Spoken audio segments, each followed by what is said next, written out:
Welcome to another episode of Automotive Insiders. I'm your host, Jason Stein. Great to have you back listening with us again. Artificial intelligence has been a headline in this industry for years now, but what's changed in 2026 is simple. It's no longer theoretical, it's operational. From factory floors to procurement teams, from OEM pricing strategies to fleet sales pipelines, AI is moving out of pilot mode and into real measurable impact. But here's the challenge, and it's one we hear repeatedly across the supplier community. Where do you actually start? More importantly, where does AI create the most value inside your organization? Because the old playbook, effort versus impact, doesn't quite cut it anymore. Today, we're going to talk about what it really means to put AI into action in manufacturing and automotive operations. Not hypotheticals, but real world applications happening right now. How OEMs are using AI to support pricing and incentive decisions, how suppliers and fleet operators are rethinking lead gen in a world where traditional methods are falling short, and how automation, data scraping, and machine learning are transforming the way unstructured data is turned into actionable insights. We'll also get into procurement, specifically RFP management, and where AI is starting to streamline what has historically been a very manual, time-intensive process. Joining me on the program today is Ajay Chawla of OnTrac AI. It'll be an informative discussion about all things that are next, coming up on Automotive Insiders.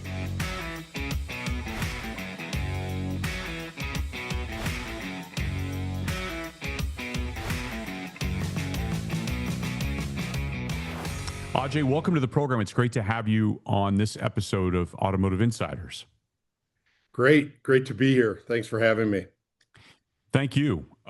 We talk a lot about artificial intelligence in everything that occurs now, it seems. You are here to talk about artificial intelligence in action in manufacturing. And I know that that's much of what OnTrac is built around is that. Can you give us a little bit of an overview, I think, first of all, about your company, which you founded, and then also talk a bit about AI in manufacturing? Sure. Well, yeah, thanks, Jason. OnTrac AI is an automation and AI consulting and integration firm. We're located in Michigan, and the firm was kind of born out of an acquisition that I made. I was a partner in a company for a number of years, and we started in 2019 in the automation space, and then quickly pivoted in 22, 23 into really the AI space. And in 2024, I made a play to our partners to buy out the automation and AI practice from the firm. So in April of 24, OnTrac was born. And we had a couple clients, but we've really grown quite a bit since then. And being in Michigan, right, one of our edicts was, hey, we've got to really own our own backyard. And our backyard consists of automotive suppliers and manufacturers of all kinds, right? So we've really focused on the manufacturing space and how AI and automation fits into it. We're not automation from a physical robot standpoint. We're more on the process automation side and AI side. You were ahead of it if we're talking 22 to some extent. Yeah. How much is... We were playing around with models before everybody knew about ChatGPT and all the fun stuff coming out. No kidding. How much have you seen that process change? It's got to be leaps, bounds, and infinitely. It has changed quite a bit. I mean, when we were doing RPA or robotic process automation in 18, 19 to 2024, and a lot of that was just basically repetitive tasks that really didn't need a brain to it, right? And in 22, 23, we started just slowly integrating some of the predictive analytics into it. And, our data scientists started coming on board and building out some models. And then obviously the big boom, right, was when the big, large language models came out, and the ChatGPTs of the world, the Geminis, Claudes that we see today. But as much as it changed from then till now, I feel like every couple weeks there's a huge breakthrough or innovation, right, in the market space. And so, part of what we have to do is just keep up with what's going on. And then, one of the challenges to what we do also is making sure that whatever we implement, that it can be quickly upgraded to the latest and greatest models that come out, right? Because Yep. you can build something today and in 2 months it's going to be out of date. Yeah. So you have to keep that in mind as you're building out different processes for different companies. You focus on real world applications happening now. Very true. What are some examples of that, and how is that changing what you're doing? Yeah, so I think this the what we're doing today, from real world processes, whether it's back office processes in the finance and HR functions, or in the front of the office with sales and and how they go to market.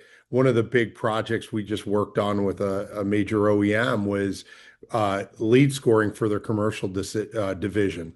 So they're out there trying to get new leads, new commercial accounts for their business. And we built them an engine that actually could take leads from the public databases and DMV databases and their proprietary databases, put all that data together and built a model around it that had a set of criteria that actually scored those leads and then gave and armed the salesperson when they came in the morning with not only the leads, but the research behind the leads, the context. So we took a tremendous amount of pain and effort out of their sales enablement.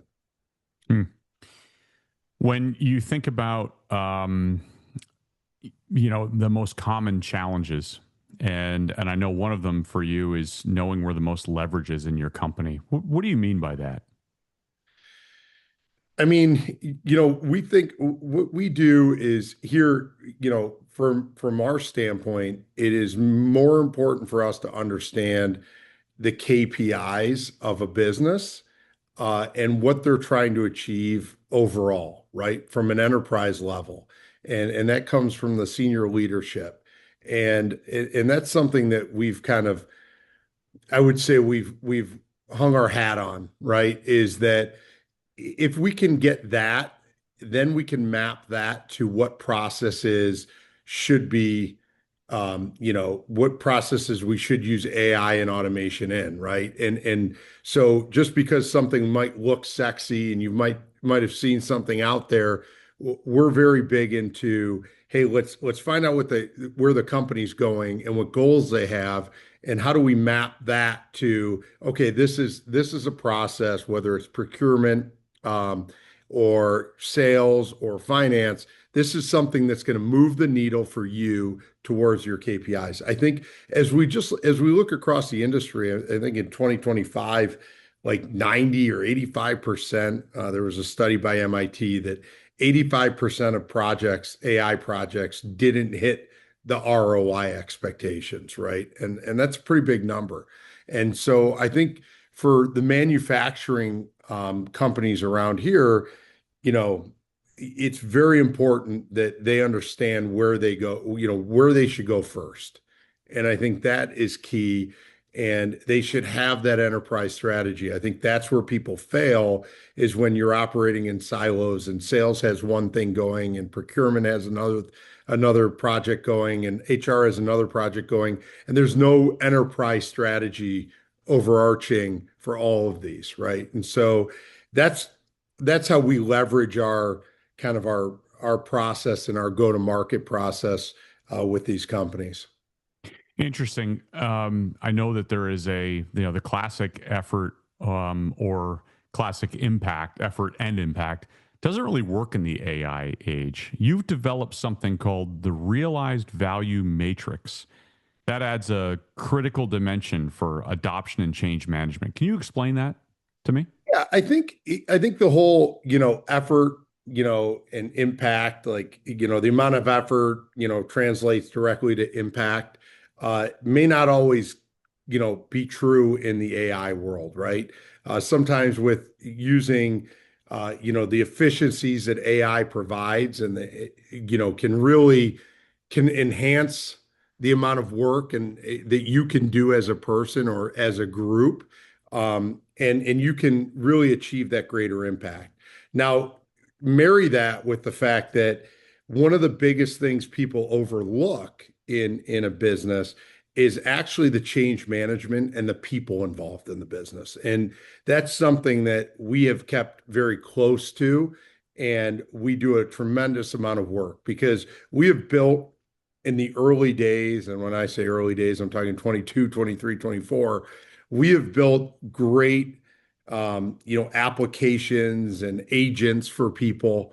And, they just don't use them, right? Right. Right. Because they're fearful of using them. They don't know how to use them. So change management is really part of that whole equation, right? That we talk about. And and I think that's a big reason why companies fail.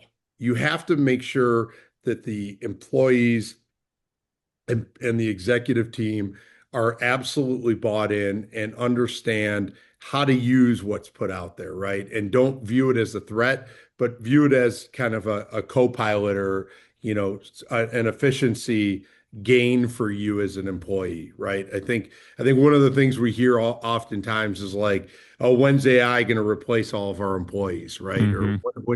and we always say, look, it's never really going to replace the employees that actually use AI, right? Because Right. Right. if you don't understand it or you kind of shy away from it because you fear it, eventually you are going to get replaced because you're not getting the efficiency gains that it can offer to you, right? And so I think that is a big deal for everybody. So, final thing, walk us through a little bit of some of the, if someone's hearing this for the first time, there are elements, RFP management, fleet firm looking to find new leads, OEMs with pricing and incentive management, supporting production planning. There are so many different ways that you can attack the ecosystem, right? Right. What Yeah. So, I walk mean, I walk me can. through some of those. Yeah. Sure, sure. So, again, another OEM that is doing incentive-based pricing, right? And now being able to add historical analysis and agents that can do historical data analysis on the pricing, the incentives that they're offering that month or that day, right? Match that with a competitive analytics agent that can go out and find out, hey, my pickup truck in Houston market is behind 2 points, right, to what we thought it should perform. Let's get the real-time competitive analysis and see what my competitors are selling in the market in that specific, model and Hmm. trim type. So we can hone really far in where you could actually do this in the past. You just need 5,000 people to do it, right? Right. Now Right. we can get it real time and say, okay, I want to make a change today, mid-month, on my incentive or my APR or my overall price to make sure that I meet my monthly goal in that region, right? Yeah. Or Yeah. in market area. So those types of things that, couldn't be done before just because the sheer amount of data that you would have to take and analyze and then spit out suggestions for can now be done instantaneously. And that's across, even though we're talking about incentives for an OEM, we do that with competitive agents for companies that are selling out of retail stores like Lowe's and Menards, and we're looking at competitive data daily, right, to see where they are in the marketplace, and we can shift pricing in the back end portal using an AI engine, kind of on the fly, right? So Yeah. those are the cool things you can do. We often tell people like, hey, if you had 20 more people to put anywhere in your company and they were free employees, where would you put them? Yeah. Yeah. And what would they do? And then we start that conversation out with a lot of these manufacturers because the biggest problem is most manufacturers know they want AI, they hear about AI, they know they need it, they don't know where to start. Right. And there's so much noise out there, and they're getting hit by so many different solutions and companies like ours even. And so that's kind of where we start. Other things that are big are like, from a procurement standpoint. I mean, I know you had Orchestro on not Hmm. too long ago. Yep. Great solution, right? But just from that standpoint, they're teaching you they're helping you find out, how to buy commodities better, right? And do research and stuff like that. We actually are kind of complementary to them, right? We can do the RFPs and all the, when the RFPs come back, we can rate them and then send out bids and all these other kinds of stuff that you normally would take days or weeks to do, right? Yeah. And this is Yeah. done, you know, pretty much overnight or instantaneously, right? So there are so many different applications you can use. And I think, you got to encourage people to really think about where are our pain points. And if we had more people in one area, how could we find efficiency or how could we increase, our top line revenue, right? And the procurement has been a great space for us because, if you can figure out a way to buy the right commodity or the commodities at the right price, and you're even the MEMA crowd, right? If you're a 200 person company, chances are you have one person doing purchasing, right? And they're Right. just trying to keep up with the daily activity. They don't have time to go and price out the price of aluminum across 12 different companies to make sure they're getting the best number on aluminum that day, Yeah. Yep. right? And so having tools and using AI to do these kinds of things is really helpful. And at the end of the day, if you're a manufacturer that makes, mass products or for an automobile and you're spitting out a great amount of parts a day, buying something at 3 pennies, 4 pennies, 5 pennies cheaper, right, as a raw material can equal a great savings, especially in the day and age we're at now with where the tariffs are at and all the price pressure coming from the OEMs. This is hugely important for people. Ajay, thank you so much for shedding light on what is a rapidly changing but very important side of our industry. Very, very much appreciated. Yeah, I appreciate your time, Jason. And like I said, if we talk in 3 weeks, it's probably going to be It'll be changed. different. Right. Yeah. So Yeah. thanks again for your time. Thank you so much. Thank Yep. you. That's this episode of Automotive Insiders. Thanks again to my guest, Ajay Chawla of OnTrac AI. For a library of these episodes of Automotive Insiders, find your favorite podcast platform and come back to the show next week for another guest. I'm your host, Jason Stein. We'll see you again next time.